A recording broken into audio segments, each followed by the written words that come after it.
Coming of age in the 1990s meant there were plenty of times you went unsupervised, and sometimes that meant danger too. The decade that brought us grunge, Seinfeld, and the Macarena also ushered in new technologies that have no doubt changed our lives, but it also introduced new risks that made the 1990s somewhat unpredictable. So let's take a look back at the dangers kids ignored in the 1990s.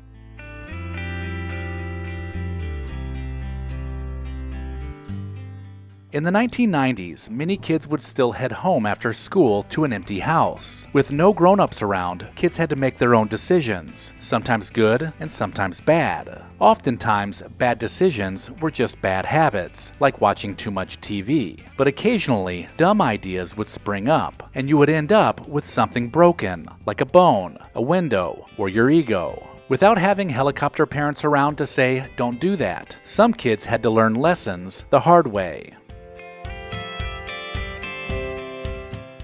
In the 90s, if someone wanted to give kids a good scare, they just had to mention the name Nostradamus. This prophet wrote cryptically about his predictions hundreds of years ago, and people in the 1990s became convinced it would all come true during this decade. News specials loved talking about him, making it sound like the world was one step away from ending. Keep in mind this was right around the time when Operation Desert Storm was beginning, so we thought Nostradamus had to be right. This led kids to share some pretty wild stories at school, including how they thought the rise of the Antichrist was taking place right before their eyes. Some parents even bought into the hysteria, leading to some pretty terrifying dinner conversations and sleepless nights. Recollection Road is proud to partner with Legacybox. Get early access to the best deal of the year. Watch until the end of this video to see why Legacybox is the perfect gift this holiday season. And then visit legacybox.com/recollection for an incredible 65% off. Before smartphones and social media, there were chat rooms. Places on the internet where kids could talk to friends, and of course, total strangers. These digital chat rooms were loaded with young people, but they also included some creeps too. With no parents peeking over their shoulders, kids could end up in conversations that turned from fun to frightening really fast. Remember being asked ASL? We would freely give up our personal information, while dangerous weirdos posed as someone else just to keep you chatting. Plus, school gossip thrived in these chat rooms too, so it's no surprise that cyberbullying found a home on places like AOL Instant Messenger. For kids in the 1990s, the news was terrifying. Bombings and scary incidents, like the 1993 World Trade Center attack or the Unabomber sending packages no one wanted, were headline grabbers. Even big events like the Olympics weren't off limits. Constant news coverage made kids wonder, is anywhere safe?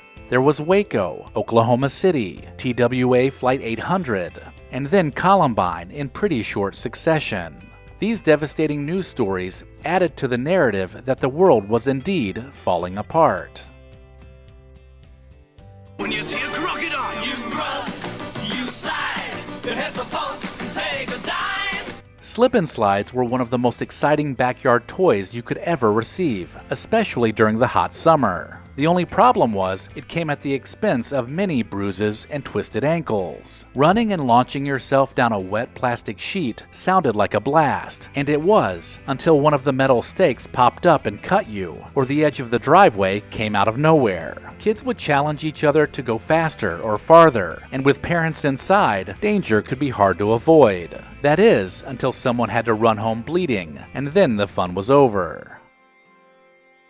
Rollerblades looked like the coolest things on wheels when they first came out. That is until you found yourself wobbling down the hard pavement without a helmet or knee pads. Some kids could zoom around doing simple jumps, spins, or tricks, but most of us struggled, only earning scrapes and bruises. It didn't matter if you were rollerblading down the street or on the sidewalk, each posed their own dangers. The streets were filled with moving cars, and sidewalks had cracks and uneven sections that could send you flying face first. Some kids thought they were pretty invincible, but a case of road rash was quick to remind them they were not.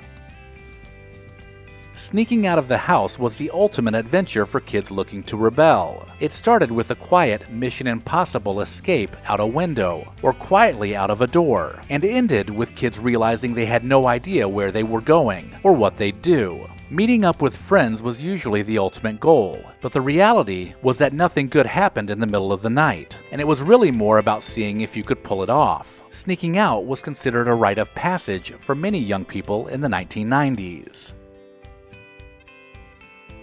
Remember when the Bermuda Triangle conjured up mystery and wild stories of weird happenings? Kids believed that planes and ships disappeared regularly, and the books, TV specials, and rumors fueled the Bermuda Triangle mysteries. The area between Florida, Bermuda, and Puerto Rico was known as a place to avoid, especially if you were flying across it or cruising on a boat through it. The unsolved mysteries were mostly manufactured in order to sell books and to stir up stories of the unknown, which is why we don't hear much about it anymore.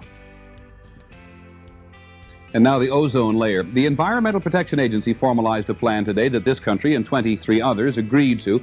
Back in the 1990s, the ozone layer was making big news. The invisible shield around Earth was apparently opening up because of humans releasing ozone-depleting chemicals into the atmosphere. Think cans of Aquanet and other aerosols that became a focus of the cause. We heard about it on the news and at school, and suddenly sunscreen became a necessity if you were going to spend much time outside. We must have done something right though, because the hole closed and our ozone is no longer threatening to end life on Earth. Pogo balls were part pogo stick and part skateboard. It was like a personal trampoline that kids used to bounce around the neighborhood while trying not to break an ankle. No helmets, no pads, just kids daring each other to bounce faster or higher. That usually ended with someone on the ground, questioning their choices. But this was still the 90s, and most kids would just shake it off and try again. Believe it or not, the 1990s was the last full decade to have different sections in restaurants for smokers. The smoking section was where you could enjoy a cigarette with your meal without bothering the non-smokers on the other side of the restaurant. Back then, no one seemed to think twice about it, and it was common for the hostess to ask, smoking or non-smoking. Even fast food restaurants had ashtrays on tables back then. Things started to change toward the end of the decade, and smoking indoors would be all but gone within a few short years. As the year 2000 approached, the computerized world we had created might have had a fatal flaw. The Y2K bug, according to reports by the news, was supposed to make all the computers stop working at midnight because of the numbers rolling over to 00. And people imagined everything tied to a computer program would fail, like banks. Some kids watched their panicked parents stock up on canned food and water just in case. But when the clock struck midnight and nothing happened, everyone realized it had all been overblown. Programmers had successfully fixed the calendar bug, and society charged ahead into a new century.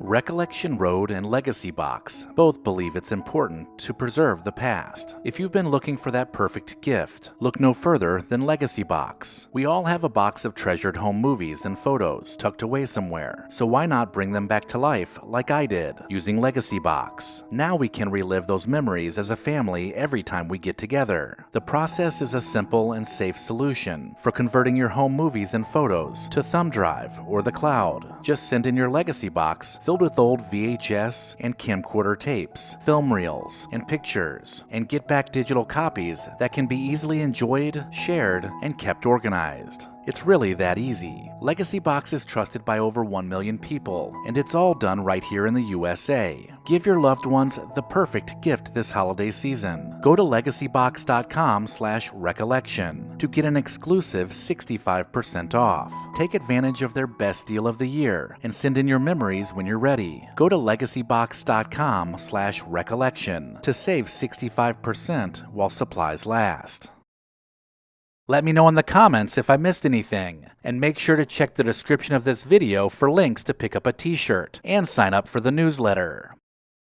Thank you to our loyal Patreon supporters listed here. Visit patreon.com/recollectionroad to join the club.